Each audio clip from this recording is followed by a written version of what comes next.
Dalam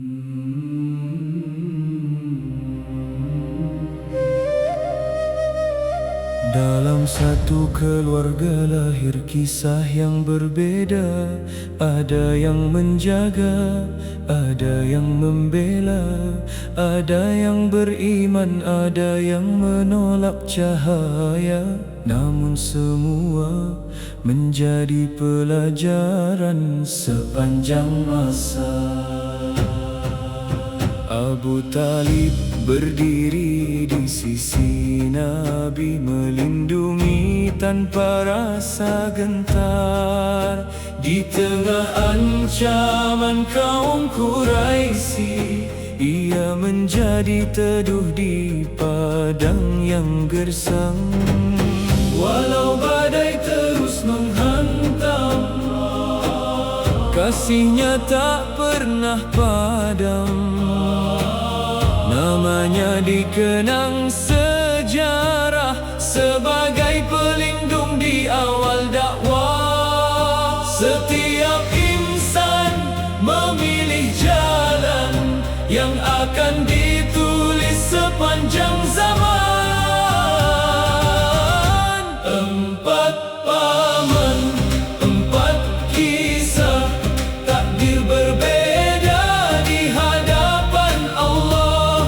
Ada yang menjaga, ada yang berjuang, ada yang berserah, ada yang menentang. Empat paman, empat jejak, menjadi cermin bagi umat bahwa kemuliaan bukan karena darah, tetapi iman yang menetap di hati. Hamzah sang singa Allah, langkahnya gagah membela agama. Pedangnya melindungi yang lemah, hatinya penuh keberanian. Di Uhud darahnya tertumpah, namun syahid menjadi kemuliaan. Namanya harum sepanjang masa, menghidupkan semangat pengorbanan. Bukan kekuatan yang abadi, tetapi iman yang menemani.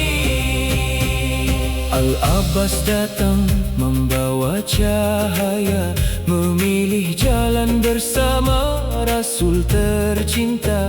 Bijaksana dalam setiap langkah, menjadi penolong di saat sulit. Cikal bakal dinasti Abbasiyah, dari keturunannya lahir sejarah yang terus dikenang umat manusia.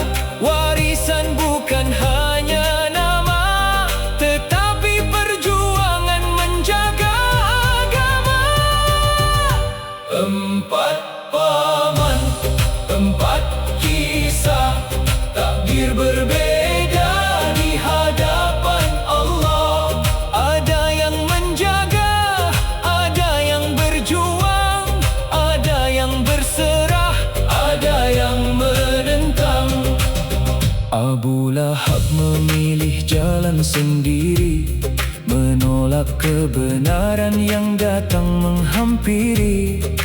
Kesombongan menutup mata hati, hingga namanya menjadi peringatan.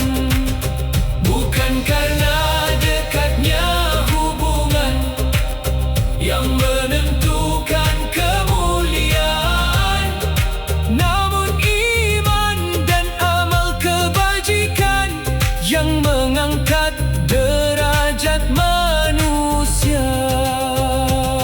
Darah yang sama tak menjamin arah, rumah yang sama tak menjamin cahaya. Setiap jiwa memilih jalannya, dan Allah Maha mengetahui akhirnya. Empat paman, empat pelajar,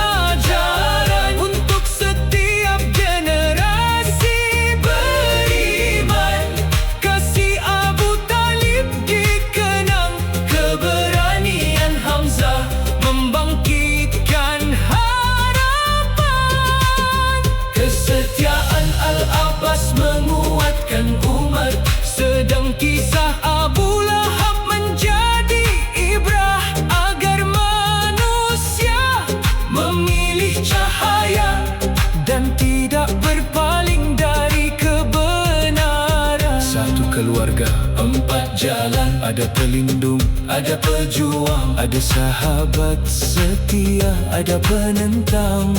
Sejarah tak hanya mengingat nama, tetapi pilihan yang dibuat manusia. Dan di balik semua kisah terpancar hikmah sepanjang masa.